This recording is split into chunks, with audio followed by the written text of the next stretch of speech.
Doon sa lakad mo sa DOJ, nakaharap din kayo nung unang kinasuhan mo. Sino ba yon? Si Captain Dado ba yon? Sino ba yung isa rin palamura? Maraming pagbabantang ginagawa. Nakaharap kayo kahapon. Anong nangyari, General?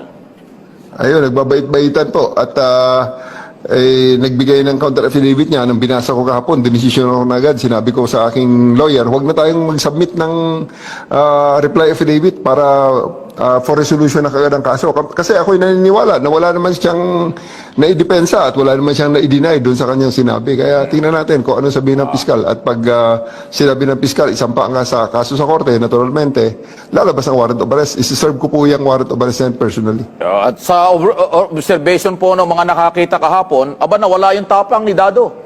Nung sa mga social media, kung makapagmurat, makapagbanta sa buhay mo at kung kani-kanino, ganun-ganun lang. Nung magkaharap kayo kahapon, batahimik naman.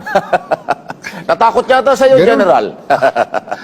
Yun talaga ang marami po kasing epekto na pag wala sa lugar ang iyong tinitindigan at dinala ka na sa tamang forum, talagang kailangan magbait-baitan ka, otherwise lalo kang mamalasin.